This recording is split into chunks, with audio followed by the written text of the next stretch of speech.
This is CGTN, China Global Television Network.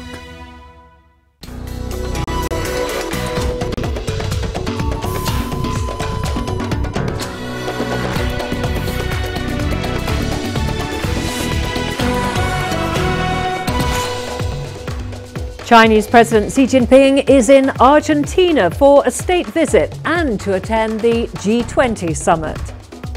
The current Ebola outbreak in the DRC is officially declared the second largest in the world. And pressure mounts on France to return collections of African artwork on display in French galleries. Hello and welcome to CGTN. This is Africa Live and I'm Karen Roberts in Nairobi. Also coming up in the programme. In business, South Africa's Eskom announces an electricity rationing plan. Hear the children crying. One love. Hear the children crying. And jubilation in Jamaica as UNESCO declares reggae music a global cultural treasure. Chinese President Xi Jinping is in Argentina for this weekend's G20 summit and a state visit. One of the highly anticipated events is his meeting with US President Donald Trump as trade tensions simmer between the two sides. The G20 gathering in Buenos Aires carries the theme of building consensus for fair and sustainable development. It's drawing leaders from 19 countries and the European Union. Well, ahead of President Xi's arrival in Argentina, a national newspaper published an editorial by the Chinese leader titled "Opening Up a New Era in China-Argentina Relations." In the article, Xi says China is ready to work with Latin America and the Caribbean to boost connectivity. He's also hailed globalization, calling it a robust driver of advances in science and technology. China is Argentina's second largest trading partner, with a strong demand for its agricultural products in particular. China has invested over $10 billion in the country in sectors such as infrastructure, energy and communications. Well, many Argentinians have welcomed President Xi's article, saying despite the long distance between the two countries, their relations are entering a new stage. Let's take a look at some of the reaction. I believe that these kinds of actions show that China and Argentina are really creating a boundary very deep, and that we can make a lot of things together. Sin duda lo que está en la portada en el China-Argentina relations are entering a new stage, and our cooperation is deepening. We have many new areas to work together in, such as economy, social development, and cultural exchanges. We must know each other better so we can become closer partners. Well, the leaders at the G20 will be aiming to reach consensus on a number of preliminary agreements on ways to drive global growth and sustainability. Let's take a look at some of the issues on the agenda. This year's summit will be the Group of 20's 13th. Under the theme, Building Consensus for Fair and Sustainable Development, it's the first time the meeting is being held in South America. The leaders will be focusing on 3 points in particular. The first, the future of work, or unleashing people's potential. They're hoping to create more and better quality jobs to ensure that everyone gets the chance to realize their potential and benefit from the new technological era. The second is infrastructure for development, which is mainly about mobilizing private resources to reduce the infrastructure deficit. Food security is an important link in the process to achieve peace and stability, which leads to the third, a sustainable food future. This one looks at improving soil productivity through sustainable means. It emphasizes that as a limited and non-renewable resource, the preservation of soil is crucial for sustainable development and life on our planet. To other news now. In the Lake Chad area, leaders of the surrounding countries are calling for international help as Boko Haram attacks escalate. Chad, Niger, Cameroon and Nigeria have seen an increase in the militant attacks. They expressed their concern as militants attacked civilians and security personnel. The group has split into two factions, with one pledging allegiance to ISIL. The insurgency has killed thousands and displaced around 1.8 million people. The heads of state and government expressed their deep concern at the resurgence of attacks against the various countries and stressed the urgent need to change the approach in the fight against Boko Haram. Nigeria is gearing up for a presidential election early next year. Incumbent President Muhammadu Buhari is seeking a second term, but he's facing some stiff competition by rivals with a strong support base in the country's southeastern region. The presidential poll in Nigeria is likely to be a very heated one, and the incumbent president Muhammadu Buhari will be seeking a second term. His administration faces criticism over their handling of the Boko Haram insurgency and a perceived non-performing economy. In Nigeria, everybody is crying. I am crying too because everything is very, very costly and there is no money. The money is not circulating. Buhari enjoys strong support in the country's northern region, but in the southeastern part, he's facing stiff competition from opposition candidate Atiku Abubakar. Traditional Igbo leaders have thrown their weight behind Peter Obi, Atiku's pick for running mate. We are going to bet it on a political party that has our son, our brother, our friend to be his running mate in the person of His Excellency, Mr. Peter Obi. If we take the position of vice presidency, I think the narratives around this area will definitely change for the better. President Buhari's party is banking on development projects in the region to help him seal a re-election. The critical infrastructure that has been put in place by Buhari administration in these 3 years surpasses what PDP has been doing for the past 16 years. You see, our infrastructure in the southeast here was in total state of shambles. But now, not only that it has been repaired. Observers say in order for the opposition to win, they will have to overcome voter apathy in the southeast region. The presidential election is set to take place on February 16, 2019. Astatal, CGTN. A special meeting of ministers from countries neighbouring Libya has been going on in the Sudanese capital of Khartoum. In attendance was the envoy of the Secretary General of the United Nations in Libya, who lauded the positive developments realised so far in helping to stabilise Libya. Also present in the meeting was the African Union representative Amira Al-Fadil, who disclosed that an agreement had been made between the European Union, the United Nations and the European Union to hold a peace and reconciliation conference in Libya. The ministers stressed the importance of the roles to the seriousness of the situation in southern Libya. They praised the efforts being made by neighboring Libyan countries of Egypt, Algeria and Tunisia within the framework of the tripartite initiative, as well as the quadripartite efforts between Sudan, Libya, Chad and Niger. There is a higher level of political liquidity among the various Libyan parties, in the sense of returning the activity to the House of Representatives, formation government of national reconciliation with a number of security arrangements within the capital. And it is clear that we have mentioned our efforts face great obstacles, mostly resulting from non-African foreign interventions in Libyan affairs, which formed a strong reason for the continued and difficult solution. This multiplicity of interventions result in major difficulties that have been crystallized in joint efforts in this file.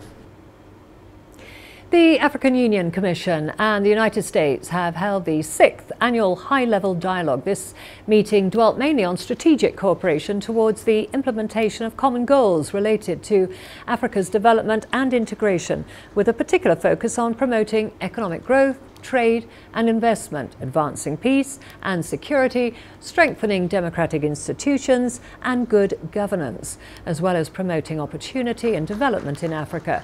The two parties have agreed to focus on key areas such as peace and security, as well as development. The African Union Commission and the US government have enjoyed an 8-year period of intense and valuable cooperation. This relationship is so strong as it was in 2010. The US has worked bilaterally with our member states for over 50 years, supporting in various ways and to varying degrees African liberation, African independence, African integration, and African development. As globalization progresses with increasing rapidity, our integration process has had to become more urgent and to keep pace with the march of globalization. The U.S. is working on all aspects of the Africa peace and security architecture, including maritime and border security and mitigating trafficking in arms, drugs, and wildlife. We know that AU member states are leading the way, as over 60% of peacekeepers on the continent are Africans. The U.S. is helping train and equip peacekeepers from over 20 African countries. The transnational challenges of terrorism and extremism also require determined regional approaches. The AU and member states have made real progress in stabilization operations. We support the AU mission in Somalia, the G5 Sahel Joint Force, Multinational Joint Force Task Force, and we urge the full endowment of the African Union Peace Fund. We are going to a short break now. Lots more to come, including the current Ebola outbreak in the DRC is officially declared the second largest in the world. And pressure mounts on France to return collections of African artwork on display in French galleries.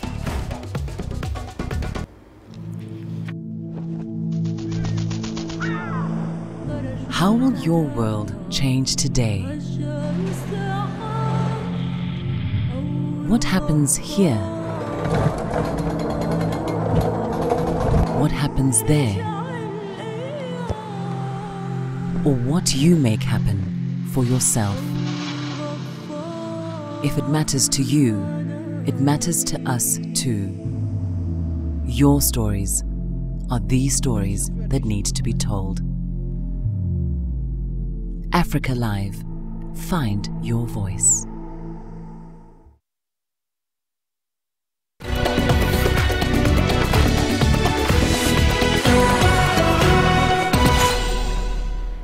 The outbreak of Ebola in the DRC is now the second largest in history. The current outbreak is spreading in the country's volatile North Kivu and Ituri provinces. There are currently 379 confirmed cases. Community resistance as well as continuing conflict there has made it difficult for health officials to contain the outbreak. In October, the World Health Organization agreed the Ebola outbreak did not constitute a public health emergency of international concern. The 2013 to 2016 Ebola outbreak in West Africa, which culminated in 28,000 cases, remains the world's largest. The 1st of December marks World AIDS Day in Rwanda. A new self-testing kit has been launched. It enables people to check their status in the privacy of their homes, as it uses saliva rather than blood. The kit has a 99.7% accuracy rate. Let's take a look. It's easy to use. All you do is swab your gums for a saliva sample, then place it in the solution. 20 minutes later, you know your HIV status. The arrival of OraQuick testing kit in Rwanda is being hailed as a milestone in the fight against the HIV pandemic. It is one way to make sure that people have access to HIV testing. And as we know that HIV testing is an entry point to the HIV prevention in general, and it is an entry point for long-term HIV care and treatment. So we find it necessary to make sure that the test is accessible and people, they know their HIV status so they can take appropriate strategies according to their HIV result. It grants users much-needed privacy, allowing those who want to know their status to do so behind closed doors. Another unique feature is that Aura Quick searches for the virus in saliva rather than blood. I think that by the time someone makes the decision to use a self-testing kit, then they have already counseled themselves that this is the right thing to do and have the courage to get tested. Rwanda's HIV/AIDS prevalence is at 3%. Ahead of World AIDS Day, the government is distributing Aura Quick kits free of charge. I'd say that Aura Quick is good, is an interesting tool. We're still concerned with the access cost. If the tests at the factory is accessed at $2 for public programs, $4 for non-public, for private. To me, looking at who needs it is still a major barrier to scale. Probably keep discussing with the manufacturers and also the programs and funders how we can do better on access part of it. Usually the kit goes for around $5 in the market. Astatal, CGTN. In Senegal, the country's culture minister, Abdou Latif Coulibaly, is calling on France to return all Senegalese artwork. This follows a report listing African art treasures in France's possession. The report was commissioned by President Emmanuel Macron.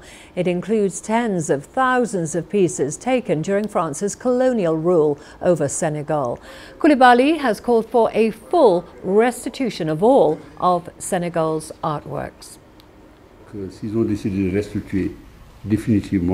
If they have decided to return these works permanently, we will find ways to recover them. If they have decided on another form of restitution, deposit or loan, we are ready to find solutions with France.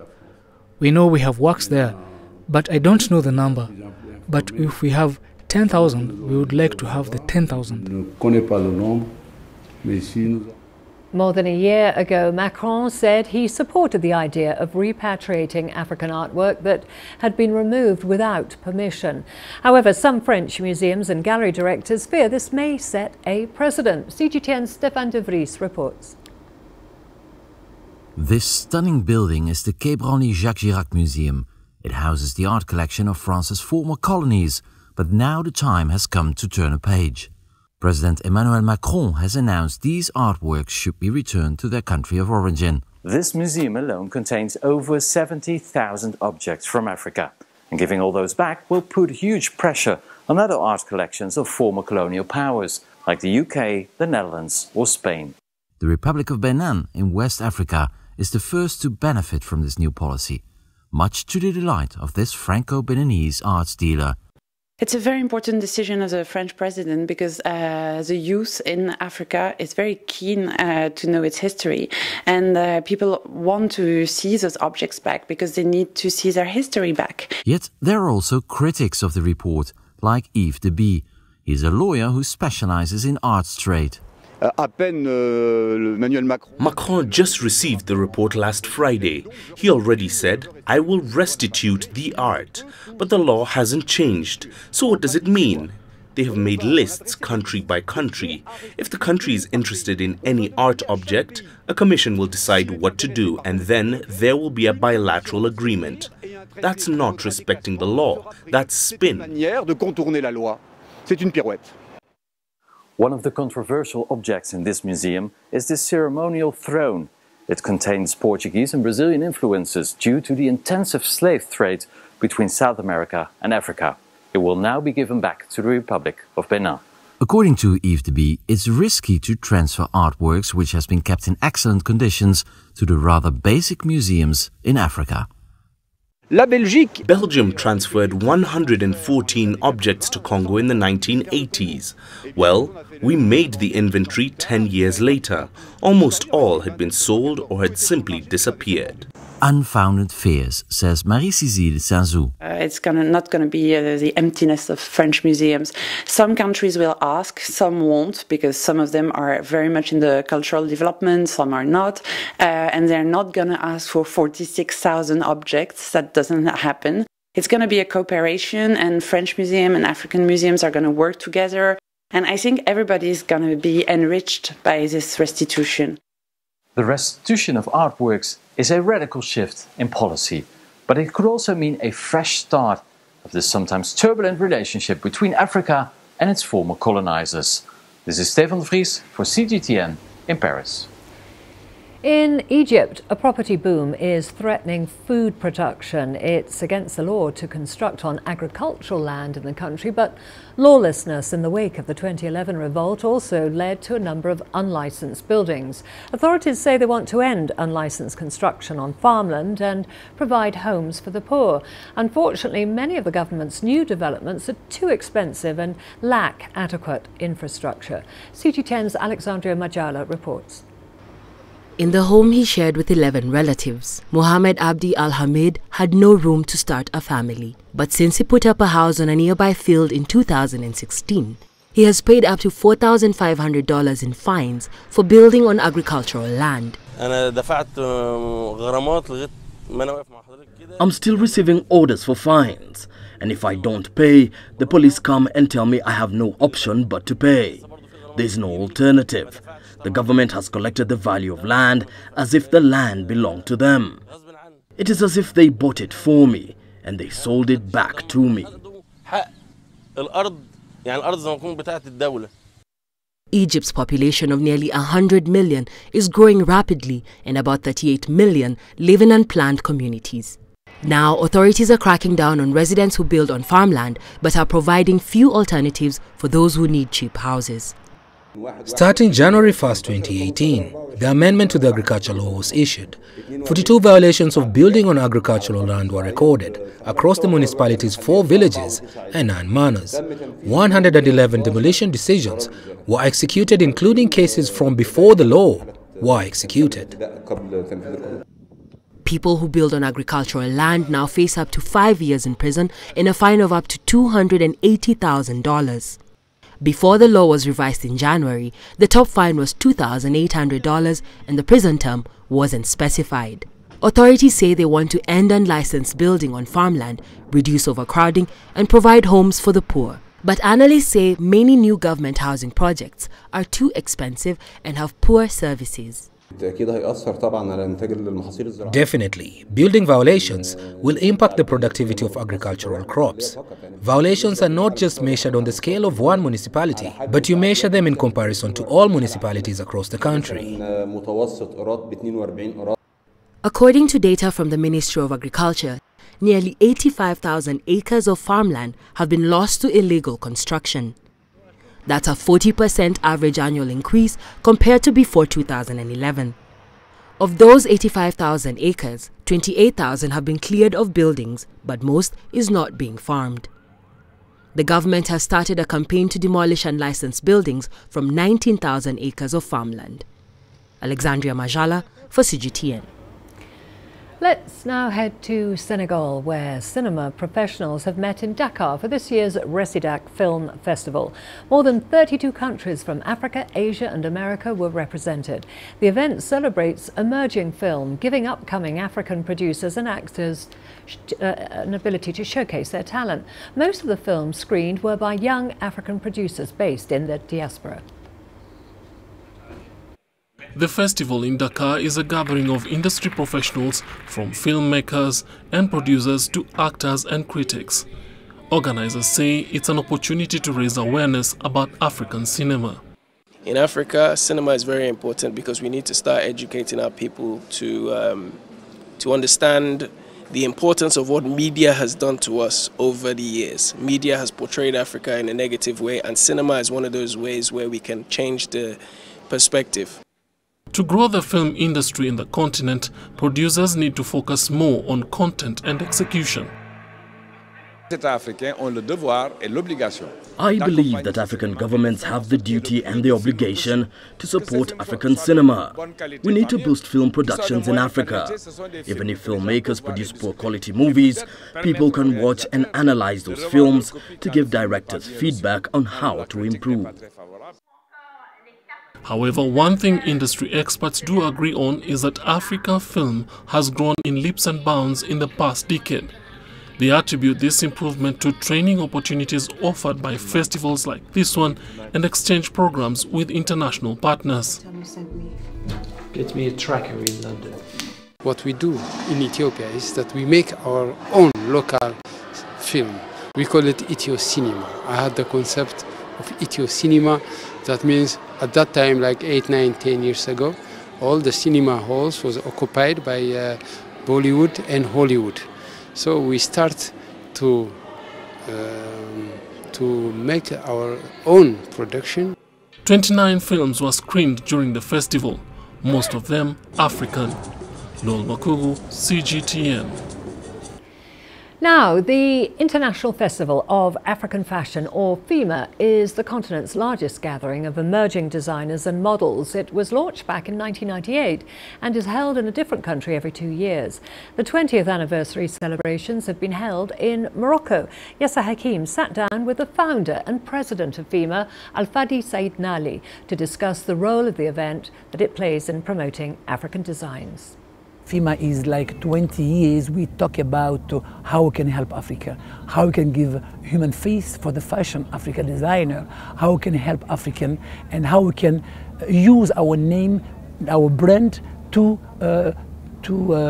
take part of this big industry in the world. And now the person beginning to understand us, and we need partnership. We need partner for musician, partner for from financial things, and partner for communication. That is a way supposed to be beginning now. What do African talented designers and models need to be successful on the international stage? Financial person, partnerships, to make it together. We can make the production in Africa. We can help African to do it together with a big producer, Chinese, maybe producer, Americans, maybe Africans also have money. They can put this money in African designer. That's very important. African, maybe they have money, but African person, African milliardaire, no one to put money to help African design. That's bad. African, no one to help Africa. But now we want really to give them chance that African, we're supposed to do it. Cooperation, South-South is very important. You have money, I have my label. Together we can make money. That is the thing we're supposed to do. We need today to make African cosmetic, African perfume, African shoes, African, to do it in Africa and to use African label for that. And Africa need that to protect Africa. What makes African fashion unique around the world? Because we are unique. Our material are unique. Our embroideries, our pearls, our materials, that's ancestral pearls and ancestral work we have it. And we can use next 100 years again, and we can, because we have one continent. The colors, the material, the embroideries, the mentality things, and we protect that, that's true, but we can inspire it for the modernity, for make modern African fashion.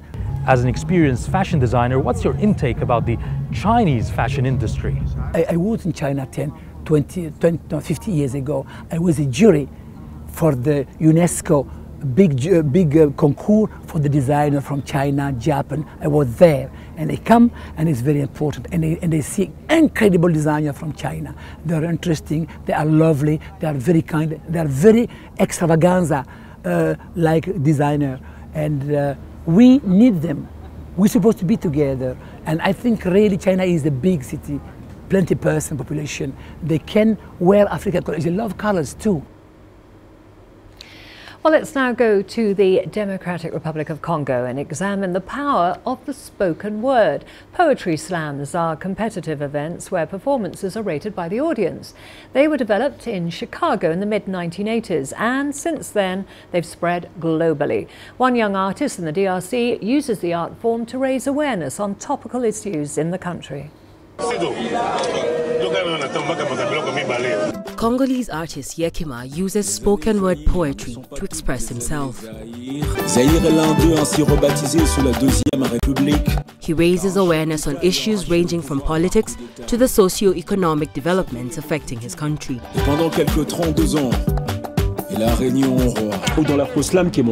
With my style, Afro Slam, I am witness to what happens within society. I write what I see happening in the society, whether good or bad. Yekima believes his poetry has an important message for his country, not to idolize men in power. The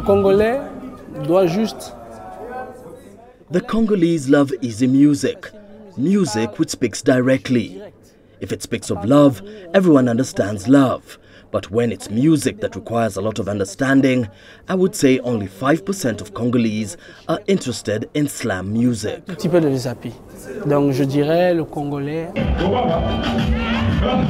In spite of this, the young artist has managed to build a sizable following, mainly through social media. Yakima is a slam artist who asks questions by exploring different themes and who leaves you to make your own conclusion about an issue. I think Yakima is an influencer, a person who pushes you to reflect on your country's policies and form your own critiques and decisions.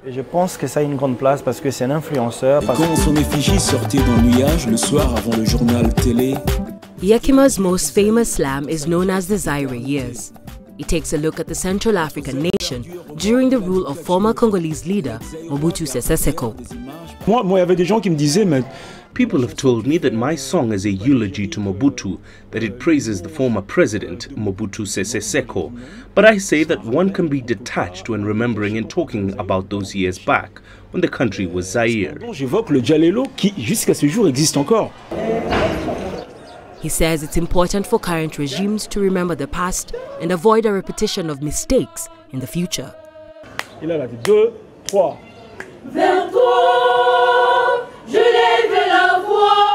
Yakima first started experimenting with poetry slams in 2008.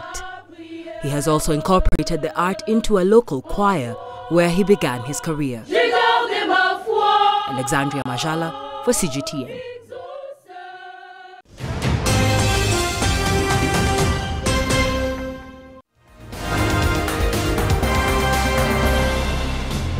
A recap of our top stories now. Chinese President Xi Jinping is in Argentina for this weekend's G20 summit and a state visit. One of the highly anticipated events is his meeting with US President Donald Trump as trade tensions simmer between the two sides. The G20 gathering in Buenos Aires carries the theme of building consensus for fair and sustainable development. It's drawing leaders from 19 countries and the European Union. In the Lake Chad region, leaders of the surrounding countries are calling for international help as Boko Haram attacks escalate. Chad, Niger, Cameroon and Nigeria have seen an increase in the militant attacks. They express their concern as militants attack civilians and security personnel. The insurgency has killed thousands and displaced around 1.8 million people. The outbreak of Ebola in the DRC is now the second largest in history. The current outbreak is spreading in the country's volatile North Kivu and Ituri provinces.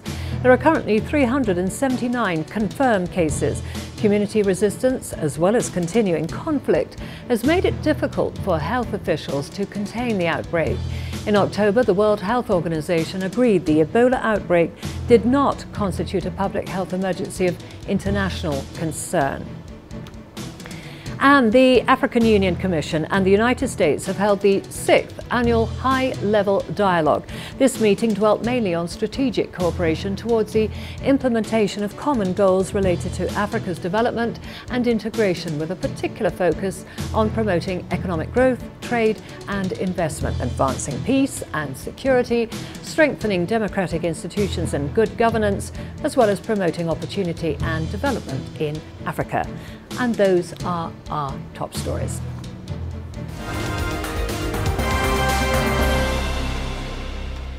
Well, we're now going to a break. We've got all the business news coming up, including South Africa's Eskom announces an electricity rationing plan. And Canada, Mexico and the US set to sign a new trade agreement on the sidelines of the G20 summit in Argentina. Africa is the nexus of enterprise, and global business will tell you why it matters. From the mega investment projects to multi-billion-dollar mergers and acquisitions. Africa today collects, just in terms of revenues from taxes alone, $545 billion a year. If you take 10% of that and you devote it to the energy sector, problem solved. All this on Global Business, weekdays at this time on CGTN.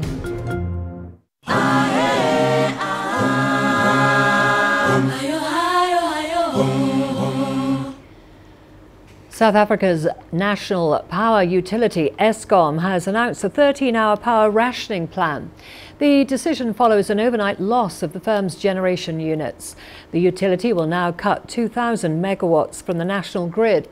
The company is struggling with huge demand, aging plants and delays in new facilities. Eskom this week announced its profits had dropped by 89%. The power utility is discussing a turnaround strategy with the Public Enterprise Ministry. The load shedding is a measure of last resort to protect the power system from a total collapse. British Development Finance Agency CDC Group has plans to invest $4.5 billion in Africa ahead of Brexit. UK government officials have been touring the continent hoping to bolster ties with main economies such as Nigeria, South Africa and Kenya. CDC has so far invested nearly $400 million in Nigeria to support SMEs. After British Prime Minister Theresa May's visit in August, Nigeria's Naira was added as a pre-approved trade currency for buying goods in the UK. There are also plans to list Naira-denominated bonds on the London Stock Exchange to help fund infrastructure projects. The leaders of Canada, Mexico and the United States are expected to sign the replacement for the North American Free Trade Agreement when they meet at the G20 summit later on Friday. CGTN's Owen Fairclough takes a look at how the revised trade deal differs from the original NAFTA. We have successfully completed negotiations on a brand new deal to terminate and replace NAFTA and the NAFTA trade agreements with an incredible new US-Mexico-Canada agreement called USMCA. Sort of just works. The North American Free Trade Agreement transformed the trade of everything among these three countries, from avocados to the Zacaton root. That's used to make brushes. But Trump claimed NAFTA put Americans out of work with unfair trade practices. It's one of the worst deals I've ever seen. So how different is USMCA? The goal of the Trump administration, their stated goal, is to bring back auto manufacturing to the United States. And that means increasing how much of a vehicle's content must be made in its country of origin. Under NAFTA, it was just over 60%. Now it's 75%. When NAFTA took effect in January 1994, there were no e-commerce rules. Amazon didn't exist. USMCA has a whole chapter on it. And NAFTA all but fenced off Canada's dairy industry from competition. Now US rivals will have greater access to their market.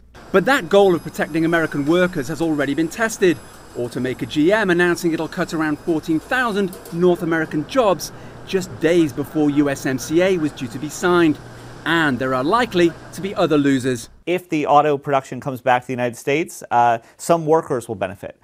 Consumers will lose, as this will make products more expensive, makes cars and car parts more expensive. USMCA took more than a year of often bitter negotiations and has to be ratified by each country's legislature. But for the US, there's a crucial get out, a sunset clause that means this trade pact is up for renegotiation in 16 years' time. Owen Fairclough, CGTN, Washington. South African authorities have launched a ground stability study in Johannesburg. This follows claims by the city of Johannesburg that illegal miners are operating in kilometres of tunnels and shafts under the city, blasting rock near to gas pipelines and other infrastructure, looking for gold. CGTN's Angelo Coppola has more. The city authorities believe it's a disaster waiting to happen. But just how vulnerable are Johannesburg inhabitants to this illegal mining? There are many concerns related to this, and I mean, one of the concerns is the risk that a substance might be triggered as a result, and this could cause perhaps some difficulties to highways that cross over this mining area, and also some fuel and gas pipelines which run through this area. The Mineral Resources Department isn't convinced that there's a credible threat, and dealing with the illegal miners is more of a challenge, something that Minerals Minister Mantashe is adamant about. There's an element of exaggeration, yes, and an alarmism. Yes. That's the issue. And we should not deal with problems that way. In any way, illegal mining is not a mining activity. It's a criminal activity. It doesn't belong to DMR, it belongs to the police. The illegal miners are putting themselves at extreme risk in their search for gold. There's no ventilation in place over there, so the air can be stale.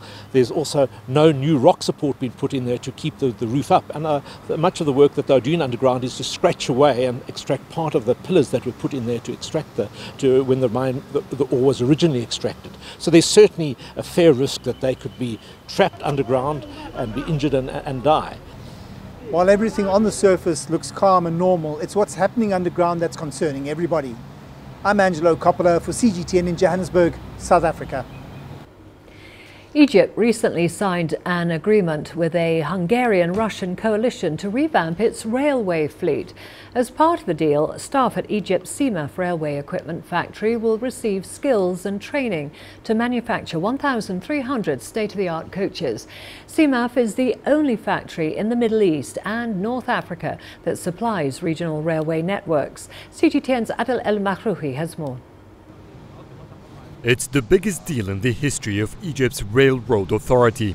Valued at $1.2 billion, it will introduce 1,300 new use these advanced trains in Egypt. The 1,300 coach deal comes with a loan. The lenders will dictate the percentage of the domestic manufacturing component. The law states it shouldn't be less than 40%. This deal will greatly enhance our capabilities. Until now, Egypt hasn't had the technology to manufacture stainless steel trains. Most of CMAF coaches are made of iron and used for standard cargo and passenger services. But under the Russian-Hungarian agreement, the factory will be able to manufacture coaches from start to finish right here in Egypt. To import trains is expensive and doesn't make use of the available local manpower. About 100 industries support locomotive manufacturing. When these coaches are produced at CMAF, we will cut costs by at least 50%. For more sophisticated machinery, such as that used for underground railway lines, the percentage of locally manufactured components drops to about 25%. Adopting modern technology and enhancing the factory's capabilities have become crucial for CMAF's survival in the global market. The future of CMAF can't depend solely on Egypt's needs. As an organization, we don't depend on the state for funding. This is why we need to expand our exports and form new partnerships with international companies. General Electric has a contract to supply 100 locomotives to Egypt. After evaluating CMAF's infrastructure, it's decided to manufacture half of them here, which is a first. With the additional expertise gained from the General Electric deal, Egypt is planning to manufacture locomotives for the African and Arab markets. CMAF has its eyes on two more deals, a high-speed train that will connect the Red Sea with the Mediterranean and an intra-city monorail in the capital, Cairo. Adel Mahroui, CGTN, Cairo. We're going to a short break now. Don't go away. Lots more to come, including media mogul and philanthropist Oprah Winfrey is in South Africa to celebrate former President Nelson Mandela's centenary. When you look at Africa, what do you really see? Do you see fast-growing, endless deserts and parched earth? Or do you see the biggest opportunity for an agricultural revolution in a generation? Do you see crowded, unplanned cities or vast, untapped markets? Do you see a population at risk, or do you see a billion-strong opportunity to grow the next wave of multi-billion-dollar firms in Africa? When you look at Africa, what do you really see? Join us in Global Business and see Africa through our eyes.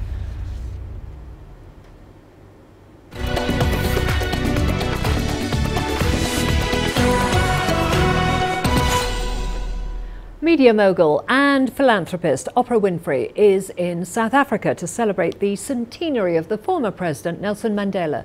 2018 also marks 5 years since his death. She, along with Graça Machel, the patron of the Nelson Mandela Foundation and one of the elders, have addressed an event in Soweto. CGTN's Yolissa Njamela has more.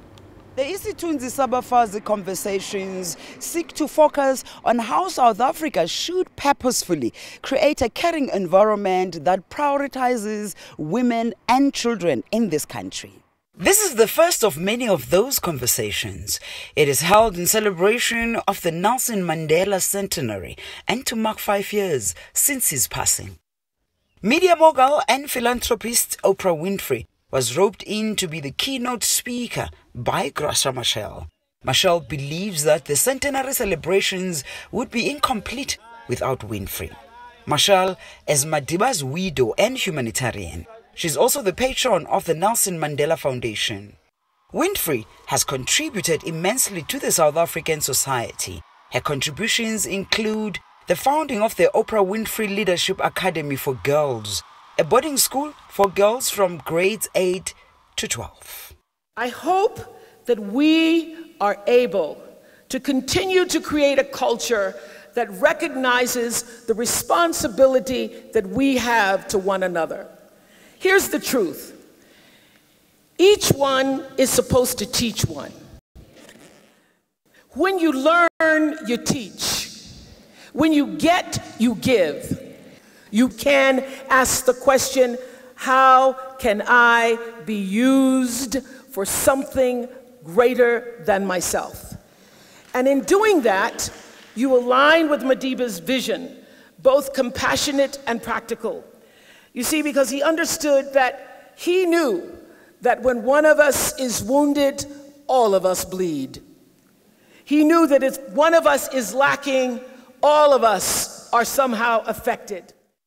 This is Oprah Winfrey's 36th visit to South Africa. She says she keeps coming back to celebrate the birth of freedom, the birth of hope, and the birth of Nelson Mandela. Mandela said that a winner is a dreamer who never gives up. He used to say, and this is my favorite, I never lose. I either win or I learn. So let's all take some comfort in that. Never lose, either win or learn. I say there's no such thing as failure. Failure is just a mistake trying to move you in a better direction. Winfrey addressed an audience of young women and men on the gender inequalities which prevail in communities. Other speakers emphasized the need to follow the Madiba example of showing humanity to others. I want us to know that there's no one who cannot say, I don't have that gift. Any of us, as human, in our own way, as small it might be, we can always do it. And this is the lesson I wanted that we should take from these celebrations. No one can say, it's not my business. No one can say, it's up to so-and-so to do it. Oprah Winfrey will also deliver a keynote speech at the December 2 event, a culmination of the Mandela Centenary celebrations. That event forms part of a series of global events honoring the life and legacy of Nelson Mandela in his centenary year. Yudison Jamela for CGTN in Soweto, South Africa. Some wise words there. Well, it's time to get up, stand up, because reggae music has taken a major leap. UNESCO, the UN's cultural agency, has declared the musical genre a global cultural treasure. Reggae joins a list of other protected cultural treasures, such as the Great Wall of China. Jamaica's cultural minister rang in the announcement with a celebratory dance.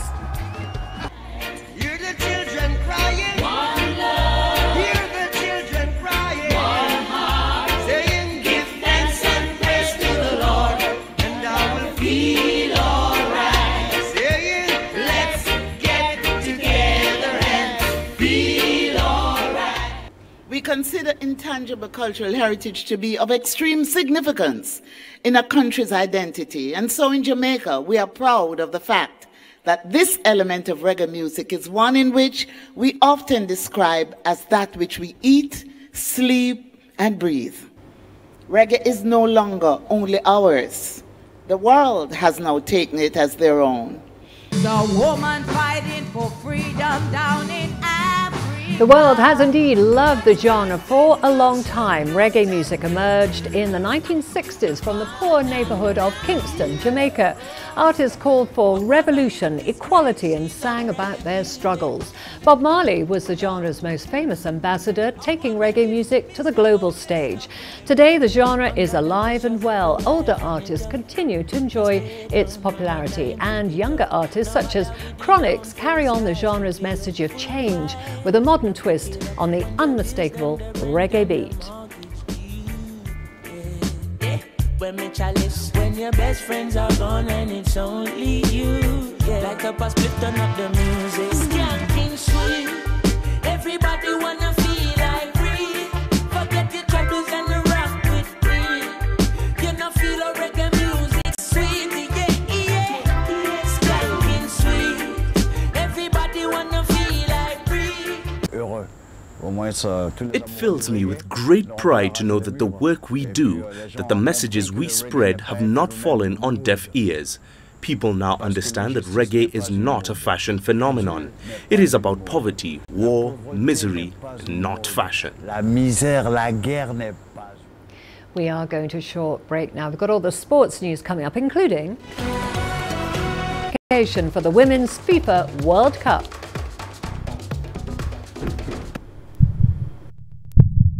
Africa, where champions are made, records are broken, legends are born. We're there for every goal, for every knockout, for every step of the way. Match Point, only on CGTN.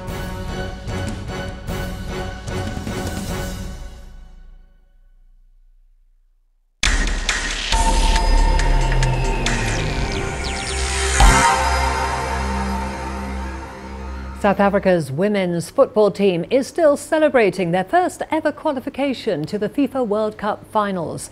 The Banyana Banyana edged out Mali by 2 goals in the semi-finals of the ongoing Africa Women's Cup of Nations in Ghana to clinch a World Cup berth at next year's tournament in France. The team is now back in training for the final against the holders Nigeria on Saturday. Banyana Banyana head coach Desiree Ellis, a former player and captain of the side, also notched a personal victory for being the first coach to lead the South African senior women's national team to a FIFA World Cup. It's never about me. You know, I have a fantastic group of staff, you know, that never get the credit that they deserve because they're in the background. So yes, the coach is in the forefront. I'm just the face, but they put a lot of hard work in. The assistant coach, you know, the analysts, they really go out and analyze the opposition and make sure we know as much as we can about the opposition's strengths and weaknesses and how we can then sit together and formulate a plan. We were just so extremely emotional, jumping on each other, dancing, singing, hugging, crying, and it's just an unbelievable feeling. I mean, we got messages from our friends, our families. Our phones didn't stop. It's still going.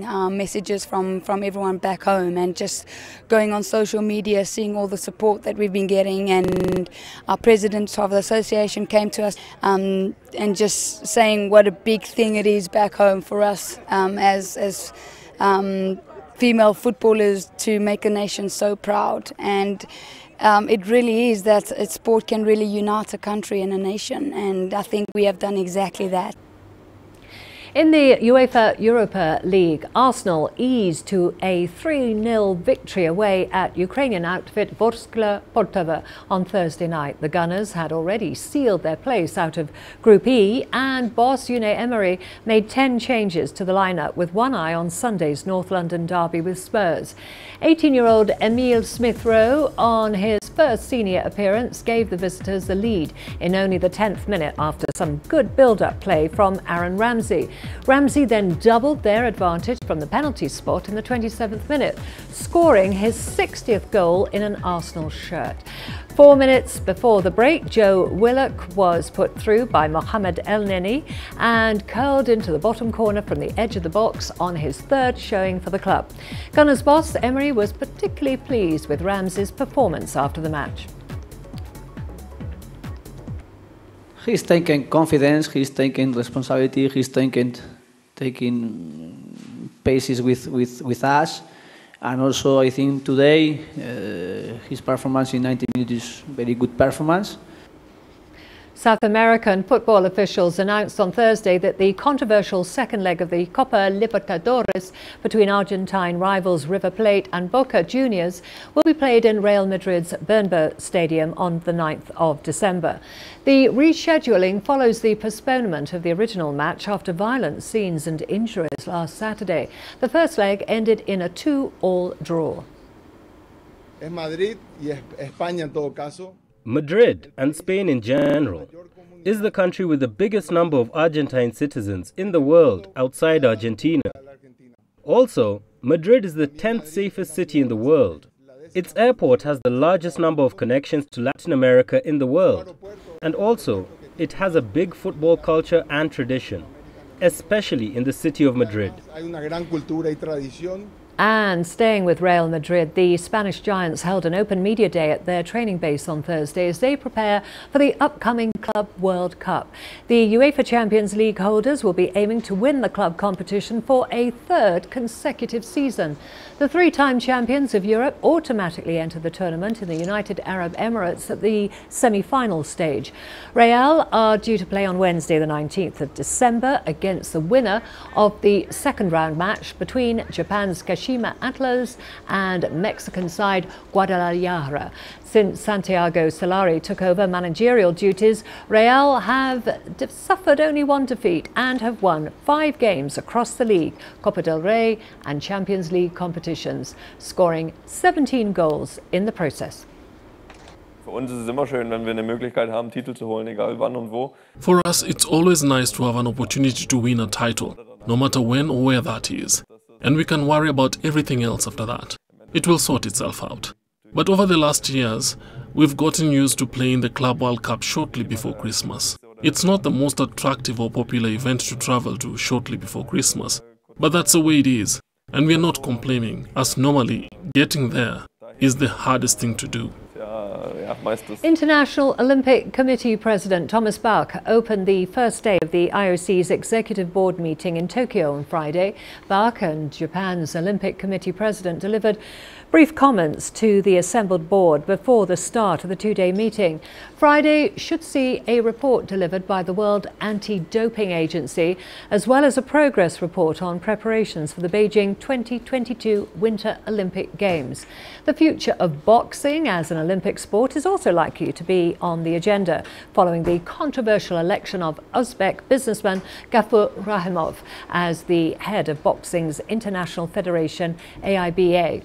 Rahimov, who is on a US sanctions list, was elected in November despite the IOC's reservations, and with boxing's future as an Olympic sport already in jeopardy, thanks to ongoing issues with AIBA's finances and governance.